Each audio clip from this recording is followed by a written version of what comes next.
What's going on, guys? It's your boy Sage the Mog for It's Real Wrestling Podcast, coming to you guys live with episode number two, review of the Mae Young Classic. For those who don't know, the Mae Young Classic is similar to the Cruiserweight tournament that they had last year, but this case showcases the 32 best women that the WWE has felt was worthy to participate in this particular tournament.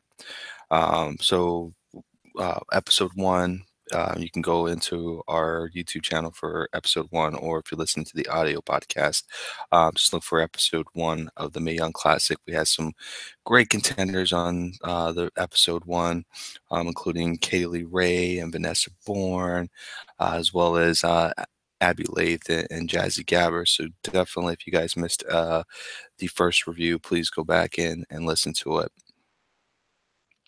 So episode two was a little bit different. I felt like it wasn't as strong as episode one was. We had Episode one had a lot of competitors, which their styles meshed very well together. Where with episode two, it felt more of like a hit or miss kind of thing. Right off the bat, we get ex-MMA fighter Mercedes Martinez going against Xia Li. And this is probably, out of the four matches in episode two, is probably the one I didn't like as much. Main reason is that it just felt like you had either two people that are they couldn't communicate very well with each other, and it showed in the wrestling itself. Mercedes Martinez was definitely the aggressor throughout the entire thing, where Xia Li couldn't even get any type of offense going here and there. Really didn't get an opportunity to showcase her style, and you can tell that there was visible. Xia Li had, like, she was very frustrated during this entire match. As it may have, I'm only speculating that she may have felt that she wasn't able to give everything because she wasn't getting anything at all during the match itself. Overall, the match ended in less than 2 minutes or so. Mercedes Martinez won in this particular match. Again, not really a big fan of how this match was going, but I am going to be interested to see how Mercedes Martinez bounces back in terms of her competitor in the second round. Hopefully, it's definitely hopefully we'll get to see a bit more coming from her. So the second match that we got was we got Rachel. Sorry, Rochelle. We got Rachel Evers, who's the daughter of Paul Ellering in NXT. She goes under the name Rachel Evers, and she was going against Marty Bell. This was actually a pretty good match. I actually did enjoy it. It had a very slow start, I would say. The matches or the styles didn't really mesh very well together, and it showed.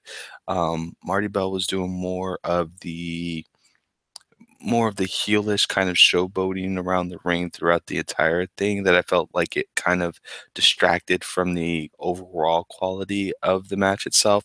You could tell that both of these competitors are very, very green, which is okay. But because of how it came across, I think that that's what kind of limited the moose sets.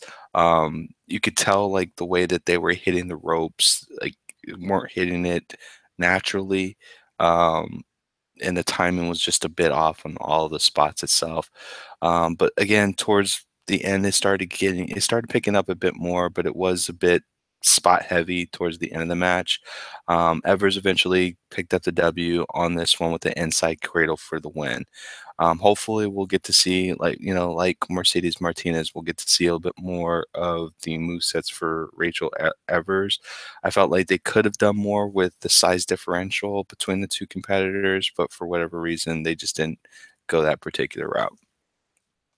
The next matchup that we had was Rhea Riley versus Miranda Salinas, and I actually enjoyed this match very much. I did like Ripley's look. She was very energetic. You felt invested right off of the bat. Um, the match, it wasn't too big of a finish. Too big of a. I didn't like the finish very well. Ripley finished Salinas off with a bookend or a full Nelson slam. But other than that, you know, the, much like the last match, there was a size differential, which I felt like could have been exploited a bit more, but wasn't actually done. So definitely looking forward to seeing what can be done on the next round. And then the last match, which is in my opinion probably the match of this episode itself, was Mia Yim versus Sarah Logan. Mia Yim was a former knockout for TNA or GFW wrestling. Sarah Logan, from what I can tell, she's not a household name. I've never heard of her myself, but she has definitely traveled the world, fought in Japan. You could tell, like in her fighting style, she's very pro strong style, which I thought that this matched very very well against Mia Yim's style as well. So this kind of took me by surprise. I thought this was going to be like a pretty non-competitive match with Mia Yim just kind of sweeping Sarah Logan under the mat, and it was like anything but that. Um, as this match was progressing, the thing that I constantly kept saying to myself was like, win or lose, I really hope that both of these women get signed because they are both that damn good. They're too good not to be signed to the main roster. Both of them were very versed in strong style, which I thoroughly enjoy that. It's new, and if done correctly, it looks fantastic. And these ladies just they didn't pull out any stops. There was great chain wrestling between the two. Um, and there was a spot towards the end of the match where Sarah Logan hit basically like a standing perfect plex or fisherman suplex from the top ropes, which I thought was amazing. Um, but Sarah Yim, or sorry, Mia Yim hit the for feet. I guess I think that's the name of the move. I'm probably mispronouncing it. Where she just she extends her leg to the underneath the jaw to do kind of a jaw jacking and jaw checking type of a maneuver for the 1, 2, 3. So thoroughly enjoyed it. I agree that, or I can't stress this enough. It's probably the best match of episode 2.